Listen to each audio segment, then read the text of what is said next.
So I'm Tron Black. You already heard all this. So Ravencoin is a project that's done here at Medici. There's a bunch of really good developers that are put on this. Originally a fork of Bitcoin. Has a coin as a value. It's somewhere in the neighborhood of 4-ish cents, 4.2, 4.3, 4.4 cents, something like that. But the main thing on how many just, I'm going to short circuit this because if everybody knows, how many know what Ravencoin is because they've listened to this a whole bunch of times? Almost everybody. Okay, I'll make this pretty quick then. It's a blockchain that allows you to create your own asset. So you can create your own tokens. It's super easy. Costs 500 Raven. That's roughly in the $22 range right now.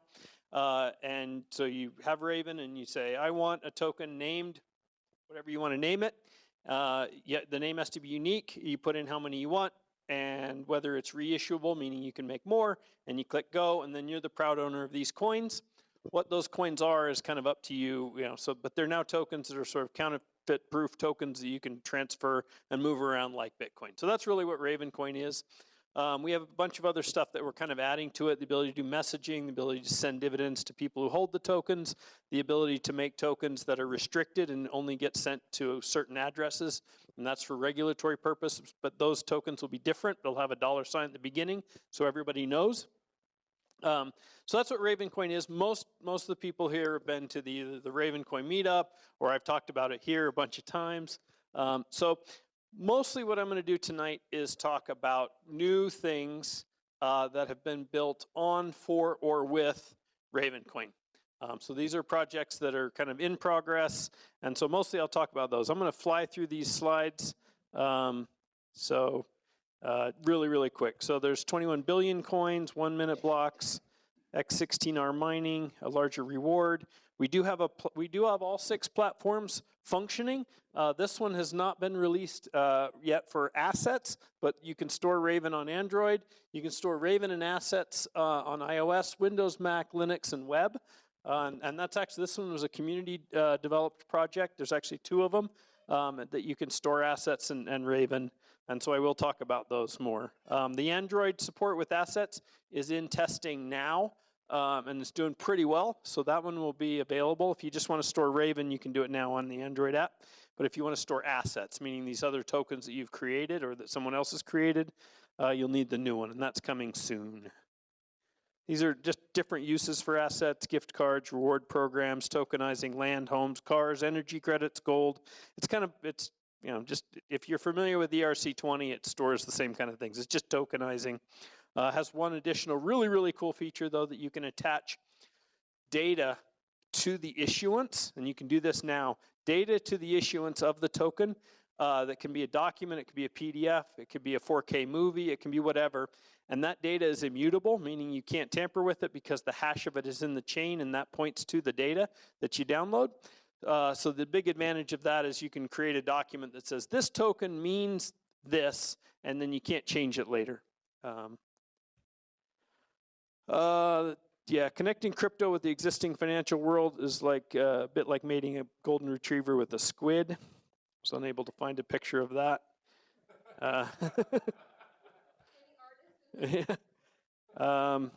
So you've heard that, ERC20 but better. This is how the hashing works, so quick description. You guys don't need to see that. Assets are done, sub-assets are done, dividends are in progress, unique assets are done. Messaging is on testnet. So messaging, this is pretty new. If you went to the Ravencoin Meetup, you know about this. So messaging is the ability to send a message to the token holder. So let's say you created a token that represented a house or equity, and then you wanted to message those people. Maybe you wanted to say, hey, we're selling the house, you need to come turn these in, or something like that, or we're something, I don't know what you would message them, but whatever you wanted to message them, you as the issuer of the token can send that token to yourself with an IPFS hash in it, and the clients, this isn't all complete yet, but the clients, the Windows, Mac, Linux, iOS, Android, web clients will pop up a message, and if you have to be sitting in front of it, obviously it can't track you down, but it'll pop up and give you that message. So that helps you, if you wanted to do an alert, do a vote, something like that, you can send messages to the token holders, even if the token holders are no longer the same. Like you sent it to them, they sent it to their friends, they split it twice and sent it to 5 other people. Those people could be anywhere in the world, and you can now message them as long as they're kind of, seeing the wallet. Voting is the ability to send people tokens that they can send to different addresses to kind of indicate their preference. These are places you can get Ravencoin. So Binance, Bittrex, if you have Bitcoin on these, Binance you can't do right now, wait a week. And VertBase is direct USD to Raven. So if you have dollars, want to connect your bank account and buy it directly, recommend VertBase. Otherwise, you need to kind of get Bitcoin from Coinbase and move it over there. This is the Ravencoin Asset Explorer. This is a good place to start probably on these other projects that other people have built. So this is not ours. We didn't build it, but it's awesome. And so you basically can put in an asset, and it will show you the asset, how many have been created, whether it has an IPFS hash. The IPFS hash is the pointer into the file system. You can click. If you click, it'll show, or actually this one just automatically shows it. So in this case, they've attached this graphic, this PNG in the IPFS hash. This could have been a movie, it could have been a PDF, it could have been anything. And what gets stored is this hash. This hash is the file. How many know what IPFS is? Not that many. Okay, I'm going to cover that real quick then. IPFS hash is a file system that's kind of trying to figure out how to describe it. It's BitTorrent meets Dropbox. So it's a distributed file system where you throw a file in, and then it gives you back a hash, and everybody can find it by that hash. And as long as someone is storing that file, then the asking for the file from Cloudflare, which is kind of a big has a proxy to it, by this hash. So Cloudflare, ipfs.cloudflare.com/ipfs/this will get you that file. And if it's a different file, comes back with a different hash, and you get that file. As long as somebody's storing it that's connected to IPFS, it'll kind of find it, route it, and kind of get it to the. It's getting stored by, if one person puts it in, it's stored on their machine, and they're kind of like the source. If they store it and like 10 people ask for it, parts of it are stored on like 10 machines. If they store it and 100 people ask for it, 100 parts of it are stored on 100 machines. And if like everybody wants it, then it's stored in pieces all over, and it comes together kind of like Iron Man's suit, kind of all comes together to the point where you can like say, I want to watch this movie, click with one of these, and the pieces, if a bunch of people are watching this movie, the pieces are stored all over, and they just come together, and the movie starts playing within a second or two. I mean, it is ridiculously cool technology. And combined with Ravencoin, you also get this ability that this hash actually goes in the blockchain, and that's immutable. You can't change it, right? It's in blockchain. It's just recorded and then blocks stacked on top of it, so it can't change. So you can't go tampering with the file on IPFS because it's stored kind of by this reference. And if the file changed, it would be a different reference. So even if somebody put something, took this, edited a little bit, even on that same hard drive, right? It's no longer the same file, no longer the same reference. And so you can't tamper with the file because it would be changing it and changing the name of the file. This is kind of like the file name or the file reference. Because of that, whatever you put in the blockchain, that can't change. And if someone tampers with the file, then it's really not the same file, so it has a different reference. So you won't get a different file if you go looking for that thing and they've tampered with it. So anyway, it works out really well. These two technologies connected and done, I don't know, more amazing things than I expected them to, which has been kind of fun. Yes, so IPFS is free. It's open source. You download it, you install a daemon, IPFS daemon, right? And you say IPFS daemon run, and you can do it on Windows, Linux, Mac, right? And then you say IPFS add and the name of a file, like myfile.pdf, right? And it kicks back one of these. It says, here you go. takes this file, puts it in a special folder, like sort of under, kind of hidden under app data or whatever, depends on which operating system you're running, puts this file in there, kicks back this, and then sits there and as a server for that file in case somebody else asks for it, right? Comes in, finds it, starts distributing it. This thing's just sitting there distributing the file. If a whole bunch of people want the file, then it kind of flows through their machine, get chopped up and encrypted in their hard drives, and then kind of assembles faster. So the more people that use it or want that file, the faster it's delivered. And as long as somebody's storing it, there's kind of a source of it. You have a question?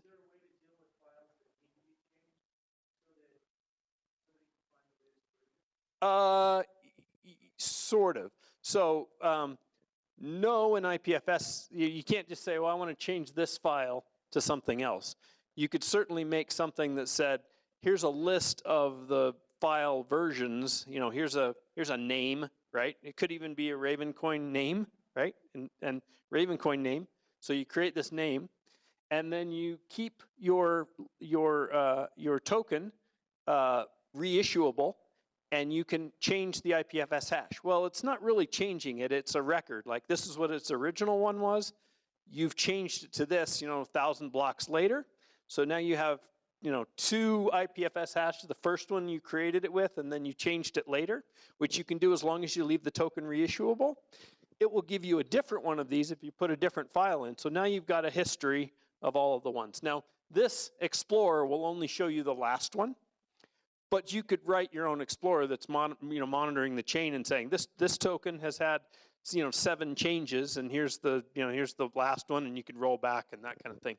If, however, you say it's not reissuable, Ravencoin will not let you change this. So that's just a feature and the consensus rules for Ravencoin. So you can kind of do it either way, but you can't. The thing you can't do is change that file and keep this same name.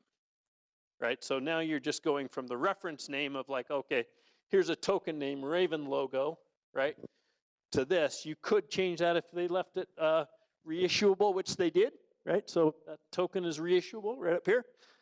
So because that's reissuable, they could change this logo, but both would be in there. Both of these references would be in there.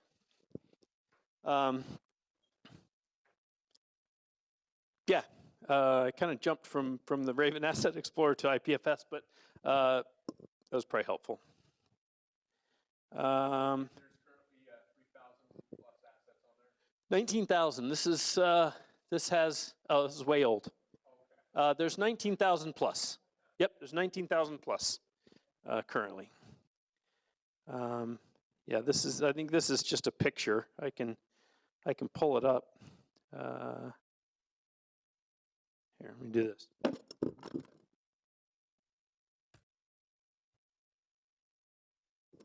Yeah, so 19,239.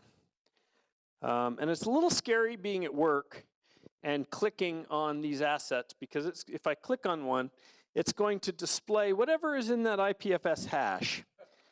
And I don't know what that is. And it could be anything, right? I don't have control over it.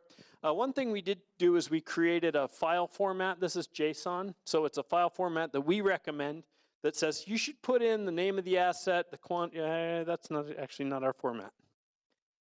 I don't think so. There's other ones that have our format. Yeah, that one looks like it's a song that they put in there. So here's one. Let's see. I probably shouldn't click on all these. Don't do it. Yeah, so here's one that has, this one is our format. So it has quantity, units, whether it's reissuable. It has the Mango Farms name, a description of what it is, the issuer, who issued it, a website URL you can go to about it. So this is a recommended format from us that could be parsed by somebody running through, finding the IPFS, jumping to the link, reading this, with computer reading this and saying, oh yeah, these are the website that's connected to this. But that was what we kind of suggested. What has happened is people have put in whatever they want, and that most of the time has been an image or PDF or different things. All we store in the chain is this QM file, this hash right here, the IPFS hash. Okay, I'm going to jump to, okay, this is our community page. If you want to know more about Ravencoin, again, most of you probably know this, just go to ravencoin.org, ravencoin.com, get Ravencoin. These two will basically have this community page, and then there'll be a bunch of these links, and you can go on Discord and Twitter and Wiki page and all these, Reddit, and so we have all these community pages. We don't run them. They're run by community members. We monitor them a little bit just to make sure things haven't gone wildly out of control. Not that we can do anything if they have gone wildly out of control, but so let me jump to this. So this was so these are the things that are outside of what we're doing and other people are doing. So this is the most exciting one that I've seen in quite a while. This is a spend app. So this one does have a referral code. So just, full disclosure, if you use this referral code, I get $10 and you get $10. I'm going to use these funds. I've already told the community I will use funds for anybody using this code to help get me to the Ravencoin Meetup that's in Europe in Amsterdam. So it is an Android and iOS app. And I'm not doing this to show this app. I don't get paid for them other than this referral code thing, so I guess that's not entirely true. The Spend app has a wallet, a crypto wallet, for about 17 coins. And as of yesterday, also includes Ravencoin. So you can store Ravencoin on this app. You can connect a credit card, not connect a credit card, get a credit card from them, virtual or real physical one they'll mail to you, that when you swipe that credit card, it will debit from whatever crypto account that you have chosen. So if you have Bitcoin, you can say, I want it to sell Bitcoin and turn that into dollars and pay for, whatever at Home Depot or something. And you can choose which one, right? So it's Ravencoin, Bitcoin Cash, Litecoin, Dash, just a bunch of crypto coins. It also has a loan tab, although that isn't active at least for our region. I don't know if our region means the US or Utah, but that's not currently active. It shows you the price. It shows you accumulated, kind of like how much you have in each of the account, like each account, like how much Bitcoin, Bitcoin Cash, Litecoin, Dash, et cetera, that you have, and then a total. But probably the most impressive thing is just like this is a bridge right to to just spending crypto wherever you want. Anyway, really, really, really cool app. You can download it. The app's free. I think the credit card's $25.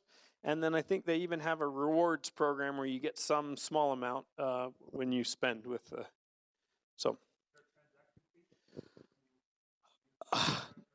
so I only installed it today, and it doesn't appear to have one. They may be making money by pretending it's a credit card, and then the merchant pays the 3%, and that normally goes to like your 2% cash back or something. I don't know. Haven't seen they got to be making money somewhere. But okay. I will do that. Actually, if anybody has installed a Raven wallet and just wants like $1 worth of Raven to play with it, I will send and just come talk to me and I'll give you some Raven. Okay, so I'll leave that up. So that was the Asset Explorer, the Spend app. Let me do this. Mango Farm Assets. How many have seen this? I've talked about it at least once or twice before. How many are familiar with this? Okay, this is a web wallet. So it will shrink to your phone. So So if you do it on an Android or an iOS, it'll shrink down. You can store Raven. You can store assets, and you can move them around. And it's all the signing is done client side.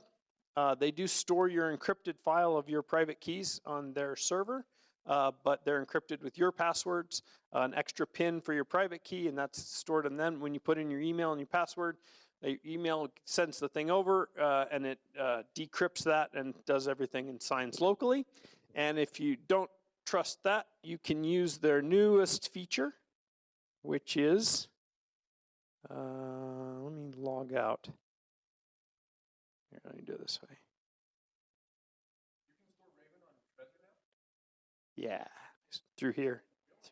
Through here for sure. I thought Raven was supported by Trezor, but last time I looked, it was not. But I thought it was. 1 second.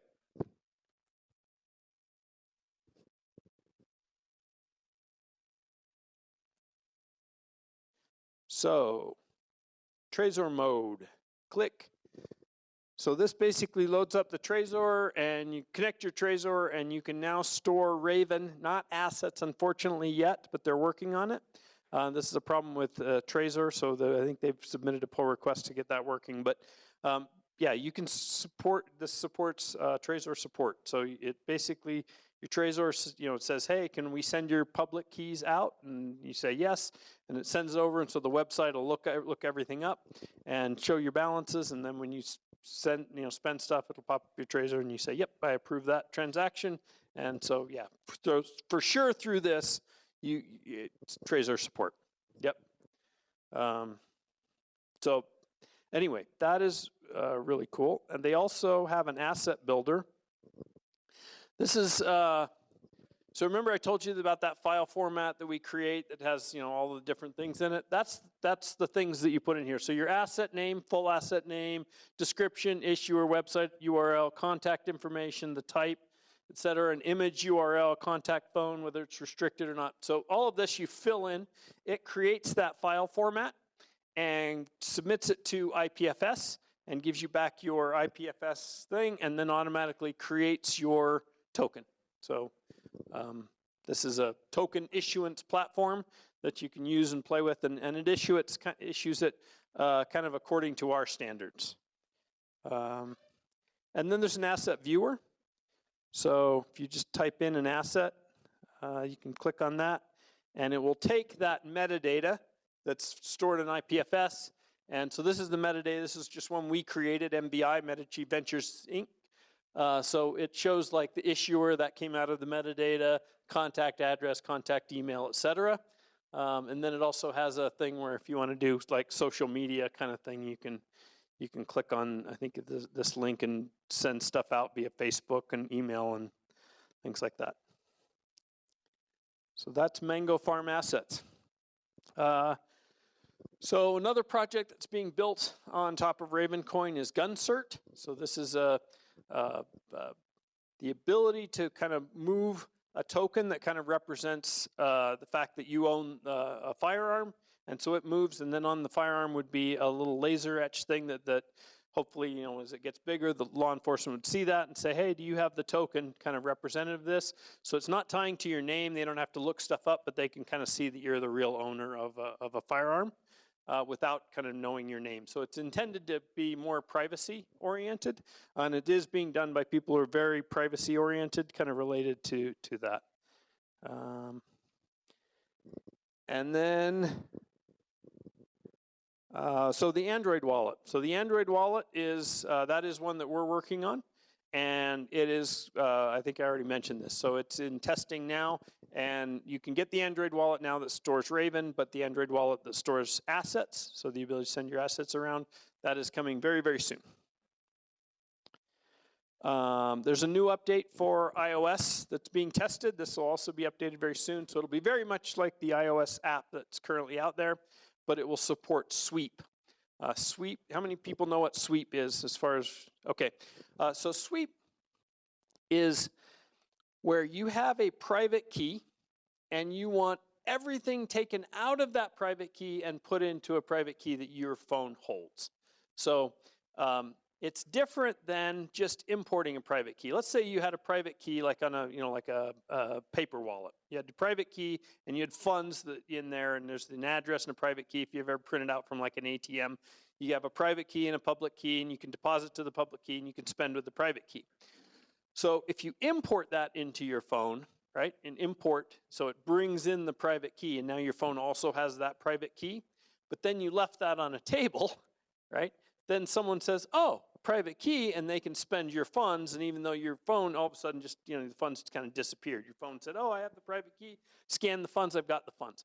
Sweep is different. Sweep is take everything out of that private key and put it into a private key that the phone has. So that's sweep. And so it's really nice if you're storing things on a paper wallet or something like that. You're basically just saying, take everything off of here, and now the paper wallet's worthless, right? It's just an empty random number now because everything, assets and Raven and everything has been taken off of it. So that feature is coming soon with the phone in testing. So it really isn't, except that with the normal transaction, if you said, I want to send 25 Raven, for example, right? Your phone has the private key. It'll go look for unspent outputs that add up to at least 25. It might find it in like 6 or 7 private keys. Kind of have to say input, and sign them all, and then send the 25 Raven and send the change back, right? This is take everything that's in this private key, take everything out of it and send it, including assets, Raven, everything. Just clear it out and move it to another address. It is a regular transaction. It's just designed to take everything and also to make it so that you don't have to look at it and say, what's in it, right? How much? And okay, I need to do 22.6344 Raven, this asset, and this asset, and put them all together and do a send. It's like a just clear, take everything and move it over. So Ravenland. Ravenland is a guy out there, codename Push, if you follow the Discord at all, and he's doing these projects. He's one of the big things he's doing. Probably the most important thing I think is he's got servers that run through the Ravencoin blockchain and find the IPFS hashes that are in the chain and grabbing those files and storing them. So he's acting as what's that? A seeder, that's probably a good term. So basically storing an additional copy of those files. Now, if the original issuer is storing that file, great. It's the same file, same hash, there's no conflict. You can add that file to the network because it's the same hash, same file, same everything, 1,000 times. It doesn't matter. You could have it stored on 1,000 different computers. It doesn't matter. It's always the same file, and it's always the same hash, so the same name. So it'll get it from wherever it's closest, or I don't know how the underpinnings of it work, but basically it's fine. It's not a problem. So there can be lots of people that do this, and then also working on code to do this that you can say, oh, I want to do that too. And so you can do a Raspberry Pi and have it do it, connect a drive to it, and it'll scan through the chain and do the same thing. Then he's also doing a block explorer. So let me see if I have that up.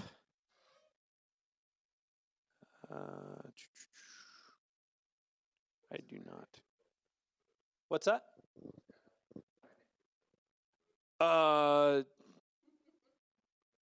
Just doing it out of the goodness of his heart, and just great guy. Yeah, so we're appreciative. There's actually a lot of people doing a lot of things really just to help the coin.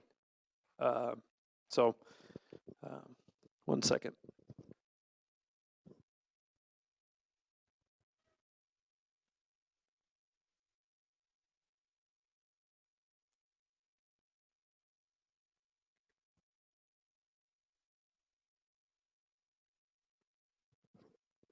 So he's running this Asset Explorer, and then also running this Block Explorer, which is based off Insight. This will look familiar. You can put in addresses, transactions, etc. And then also Ravencoin OS. So this runs on Raspberry Pi, and you can connect a drive, and it will go through and basically become a seeder. So if you want to run for, a $50 drive and a Raspberry Pi, you can help out the network and be a seeder for the IPFS hashes. Does a blog, a faucet, gives away coins and test coins, and then this IPFS mirror. So this mirrors the. So these are all the different IPFS hashes that are inside Ravencoin. So anyway, Just wanted to recognize him as well. And then messaging. I think I may have already mentioned this already, but I'll mention it again. Messaging is one of the things on our roadmap that we're working on, and that is in testnet now. So if you wanted to play with it and send messages, and the other thing that messaging adds, and I think this is going to be used a lot as well, it's based on this IPFS idea, meaning the messages go in IPFS and they're not on chain. So if you want to do a message that's a 4K movie for your people to watch, you can do that. Because it's stored in IPFS and probably held by Ravenland, filling up his hard drives. So anyway, you can send messages, but you can also do, we're kind of distinguishing between messages and memos. A memo would just be a message, but it's for every transaction. So I can send, let's call it my token, from here to Bob, and with that you can send a message or include an IPFS hash, and that could be anything, like the reason you sent it to them. It could be the cost basis. It could be whatever you want to put in IPFS hash, or another 4K movie. So anyway, that's all operating on testnet now. How many have heard of Vincent? Okay, mostly the folks from Medici. This one may not be as popular in Utah, but it is wine futures. So the ability to purchase wine that has been picked, crushed, fermented, put in barrels, so they know how much of it there is, but not really drinkable yet, right? It still has time to season or whatever in the barrels. So that is also being done on Ravencoin. So when you purchase one of these tokens, it represents a share, like a case of wine that will be shipped sometime when it's ready, and so you get a token for that tokenized wine that will be ready at some point in the future. And there's a possibility, just working out the details, a possibility of that being tradable, because wine can become more valuable over time as they find out that it's really good year or whatever. Another one that's really, really cool, and I'm almost done here, is Cointext. So this is the ability to text people Ravencoin. So you might want to write down this number. And I just didn't make a slide for it. It's 1603. Yeah, you can put it in your phone contacts and put it as Cointext Raven. So it's 1603. 301 4606. I'll read it one more time. 1603 301 4606. Only works in the United States. You can text START, S-T-A-R-T, just the word START, to that number, and it will give you a Ravencoin address. And you can fund that address. You can just send it from your wallet to that address. And now you'll have Ravencoin. They will be holding it. So if you worry about, don't send a ton of it. It's like being, held on Binance or something like that. It's been around for a while. And so you'll have those funds in there. They're holding the funds. But then you can basically go to that same number and say, send. And you can either put like $ and some, like $ 25 cents, like $ 0.25. And somebody's phone number, and it will text Raven to them. And then it will be in their account. They don't have to fund it, right? And then they can text it to somebody else. It's basically just texting Raven around. And if you want to withdraw it, you can, I think there's a way to, you can say send, and then put in like the amount of Raven, so like 2.23 Raven or something like that, RVN, so put that much Raven, so it knows that it's not like in dollars. And then a Raven address, and it will send it to that address. So you can go like to Cointext and then out of Cointext, and then you can send it to people. Yeah. And you can text, what is it, help or something, and it'll give you all the list of commands. Yes, type help, give you a list of commands. You can type balance, and it'll tell you how much Raven and how much it's worth. So it might say like $3.13, and it's like whatever, like a couple hundred Raven or whatever it is. So anyway, it works great. I have texted Raven to a whole bunch of people. I have a candy machine that takes Raven, and I've texted texted Raven to the address on the candy machine. The candy machine lights up, and I can put my hand under the candy machine. So it's pretty cool. Works pretty well. So let me take questions about Raven or about any of these projects.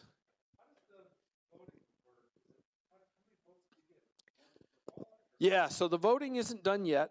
But the way the voting will work is, let's say you had a token that had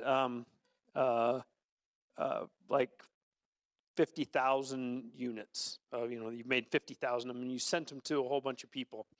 And now you can basically send them vote tokens that would represent their vote pro rata, meaning of these 50,000, when you send the vote tokens, you can say, I want to send them to everybody except this address. That might be your address, right, or the treasury address, if you will. Like you created them, but they haven't been distributed, so those really don't get a vote. Or maybe they do. Maybe they represent your shares, and so that you have the bulk of the vote. Doesn't either way, right? You can either exclude it or not exclude it. Send out votes, and it'll basically give everybody a vote token, but for however many tokens that they have. And then you basically say, send the vote here to this address to vote for one way or another. The difference between a vote token and a token, because you could do that even right now. You could just say, well, I'm just going to create same amount of tokens as my other tokens, send them to all the same addresses that everybody has, and then tell them where to send them to vote. You can do that now, today. It'll cost you to create those vote tokens. I think it's 100 Raven or something if you're making it a sub asset. But when the vote's done, there's a whole bunch of UTXOs, which is unspent outputs or unspent vote tokens that just sit there kind of clogging up the network. So the difference, the other difference is vote tokens will basically just kind of, after a certain date, and you can set where that date is, will be null and void, right? So you can't continue to send vote tokens around. And that just saves space, saves memory, things like that. But other than that, it's pretty much a token that moves to addresses, based on the person's owning them and being able to sign the transaction over to an address. So that's what a vote is. And then if you wanted to build a second tier layer on top of that, you could build a website and things like that make it, where you're clicking on candidate options and messages and things like that. Other questions about any of the projects or Raven? How does the price impact projects? I mean, you have this free floating Yeah. value that Yeah. Is difficult. Like you said, it was $20 to purchase an asset, right? Yeah. I mean, is that reasonable? I mean, what if Bitcoin or Ravencoin goes to the moon? Sure. That was actually an early concern. There were people. There was some concern. One that all the tokens would be burned. They would create all the assets, and there would be 43 million assets created, and so all the Raven would be gone.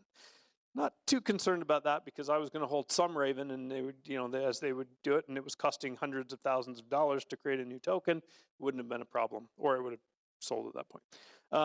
So kind of the economics of it have worked well. There is the possibility that Raven goes to several dollars, but at the same time, when that happens, the amount of mining, right? Because there's 5,000 Raven mined every minute, so then you're talking about $10,000 worth every minute of Raven, which means you have a tremendous amount of mining, which you have a tremendous amount of security, like approaching Bitcoin security level, and it may be worth spending $500, $1,000 to create tokens on a network that's that secure. So I think the two kind of work together in a way. It is possible it gets out of sync, out of whack somehow. Hasn't seemed to be a problem so far. If it does, these things are possible to upgrade when things are so far out of whack that the miners say, yeah, we need to fix this, right? And you can. Then it's really the miners that decide. We can write whatever we want into the code. I mean, we can write, well, not 21 billion, let's make it 42 billion, and the miners go, man, that's not. We don't want that. And so it's really the miners deciding what software to run, and that's kind of the security model of Bitcoin and pretty much all of these others. Yep. Other questions? Yeah.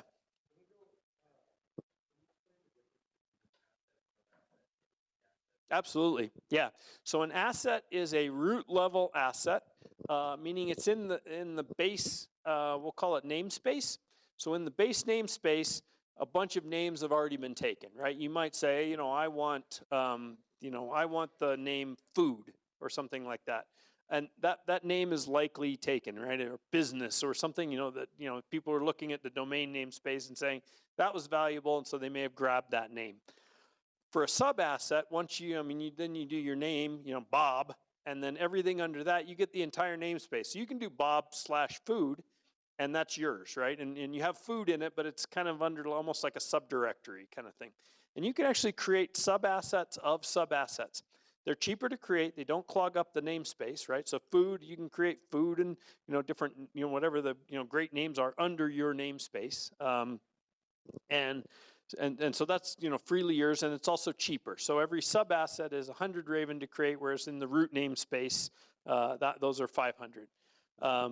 Other than that, they're virtually identical. I mean, there's really no difference. There's no functional difference. Like Bob/food is just as good as food, maybe not as a name, but in terms of being a root, like its capabilities and having the ownership token that can send messages, the fact that you can create just as many of them, the fact that you can add IPFS hashes, all of that stuff, it acts like a top level, parent asset, right? And then you can create a sub asset under that, Bob/food/ whatever you want.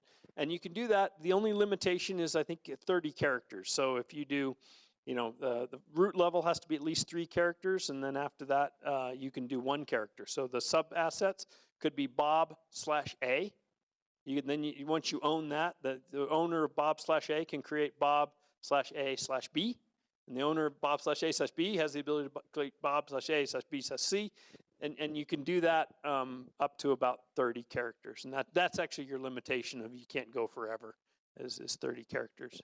But unique assets. So unique assets, you own an asset, whether it's a top level asset or a sub asset, doesn't really matter. They all kind of work the same way. They have the same rights and everything. After that, you add a unique asset. You do a hashtag, and then whatever letters you want. And those letters, the letters in assets and sub-assets are very restrictive, meaning they're all uppercase and the digits and underscore and dot. That's it. That's all you have. You can't do an exclamation mark, can't do a $sign, you can't do all of that. When you do a unique asset, you can put other things. So you could put parentheses, you could put a VIN number, you could put some symbols and things like that in it. Your restriction there is that you create the name has to be unique within its namespace. So let's say Bob, these are terrible analogy, but Bob/food $sign or hashtag, and then that whatever that name is has to be unique within that namespace, right? So that way Bob/food/ that is unique, completely unique, and there's only one of them, right? Will only ever be one. You can't split it. You can't chop it in half. You can't say it's divisible to 8 decimal places, which you can on the other assets. You can create 21 billion with divisible to 8 decimal places if you want on the other assets. On a unique asset, there's one. It's representative of almost like a thing. And with that, you can do things like this token that has maybe a VIN number goes with the car. And so you could even send that, like the owner of the car has that with the VIN number, and then the car's system could be looking at the internet and saying, if you sign a transaction that says start, I'll start my engine because you're the only one that has it. There's only one of them, and when I see a transaction with that, I'll just fire up the engine, right? And that way you send that to someone else, and then they have the ability to do that.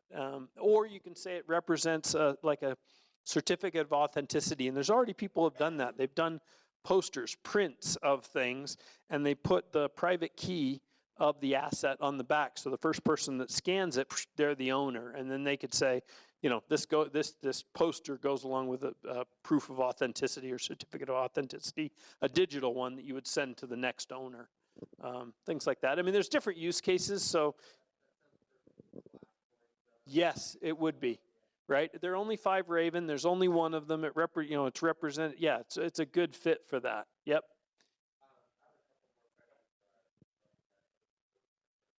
Let's see if there's any other question. I'll come back to you if you. Yeah. That's a great question. I'm going to say probably. I don't know. Yeah. So, I mean, people could tokenize. Well, I have heard of projects that are tokenizing real estate, art, things like that. So I would imagine that those representative will be worth more. But when you do this, it's a little different than Raven in that there is a person standing behind it saying, I'm honoring this agreement, right? So while the token may say it and you may have the token, you still need to trust that you know, the bridge between that and reality. So other questions?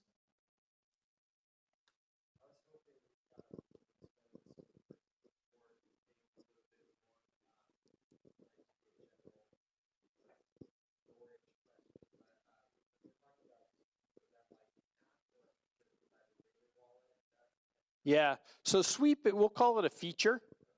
So sweep would be, whenever you see sweep, and you'll see it in various crypto apps, sweep means you usually point sweep, sweep will usually take a private key, typically in the form of a barcode, right? So it's a paper wallet will typically have both your public part, which is your address where you deposit to, and the private key.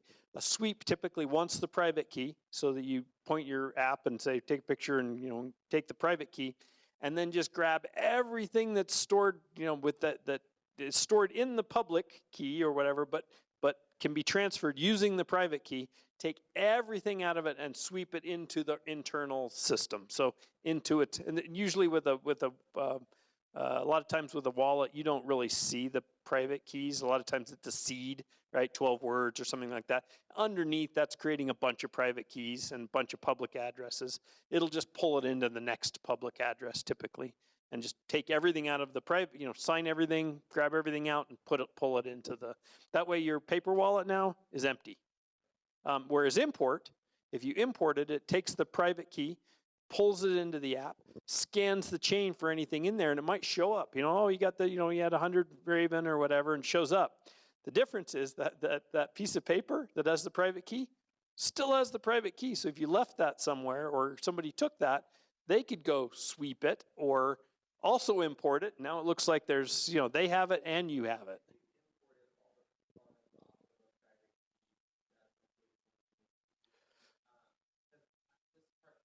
Yeah. Yep. Yeah.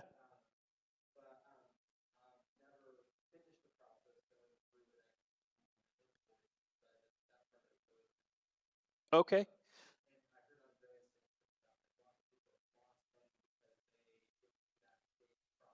Yeah. Exactly. So the nice part about sweep is like get all of it. So you don't have to worry about change. And it says take everything off of this private key and put it into a new private key that the phone holds. Import, I'm assuming import is like bring the private key that's on here into the phone. And so it now has the ability to sign transactions, but transactions with the same key that's now still sitting on the piece of paper. So that piece of paper, if you left it sitting around, would be at risk. Now, if you imported the private key into the phone, made sure you back it up and all of that kind of thing, or imported into the QT wallet, which is a desktop wallet, import that private key. Now the paper wallet represents those funds, and the QT has the ability to spend those funds. If you then took your paper wallet, assuming it's the only one, threw it in a blender with a bunch of liquid, that's fine, right? Now your QT has the ability to spend, and the paper wallet is now non-spendable and non-attackable, if you will. That would effectively do the same thing. Of course, now you need to back up your wallet.dat because it has an additional private key that you just added to it. So you need to make sure that gets backed up. But sweep would be just like take all the funds off of that address, and now if you set that piece of paper somewhere, doesn't matter. You could hand it out to everybody. It's empty. Right? It's just a random number now. So that's the difference between import and sweep. Sure. Other questions? The sweep. So a lot of crypto wallets do, and the iOS wallet will have that. It's in testing now. So the iOS wallet will have that, and we will add it to the Android wallet as well. It's really good for paper wallets and just making sure you got everything off the paper wallet.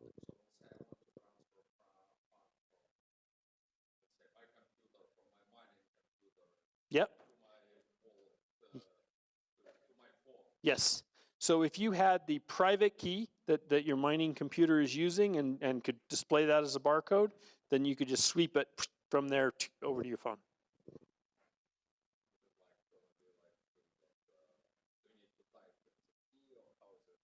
Well, typically the phone does best. I mean, it's really just the private key. The phone needs the private key. The easiest way is usually to take the picture of the scan the barcode is usually the best way to get your private key to your phone. And then the phone uses that private key to take all the funds off of that private key so that the private key is now worthless.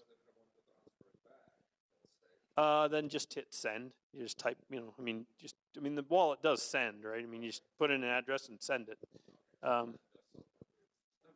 Yeah. Yeah. I mean, the reason sweep exists is to say get everything off, whereas, it's just the easiest way to take it all off. Yeah.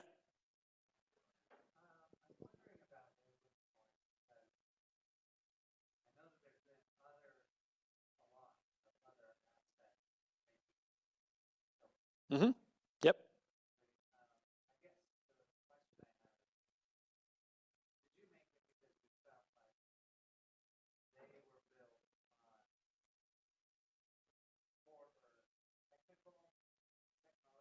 Yeah. Yep.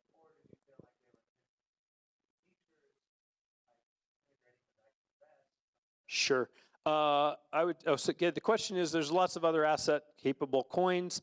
What was missing? Why did you feel the need to create Ravencoin?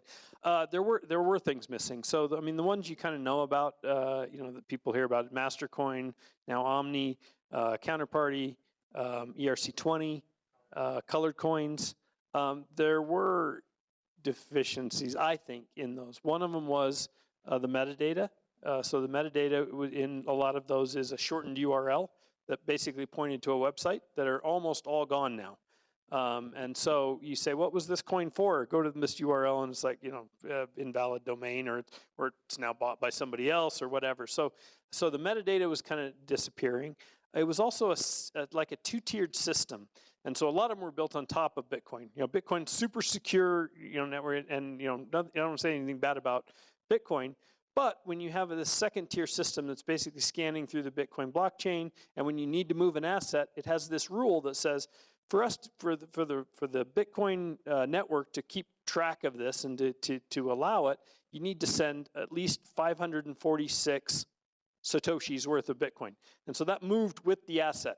And so if that asset then split and you send it to 3 other people, you got to have 546, and you have to combine another transaction because the first one moved with only 546, and that isn't enough to split that, those 2 things you want to send to Bob and Alice, and now you have to have, supplement it with some more, not just fees. This isn't fees. This is the ability for Ravencoin to keep that transaction. It says, I'm not going to keep a transaction with 0 Bitcoin. That makes no sense to me. And it was using effectively the comments field of Bitcoin to be able to do this, right? It's super secure. You've embedded it. The comment's never going to change. That's fine. But you have to send some Satoshis, meaning 0.00546 Bitcoin with every asset. And so that got clunky. And then you also had to run a Bitcoin node anyway. And then you had to run the software kind of on top of it. It was just the ability to kind of solve a bunch of these problems kind of all at the same time and make it smoother, and to have RPC calls that kind of honor it and recognize it and things like that. So that was yeah. Other questions? Okay, great. Thank you, everybody.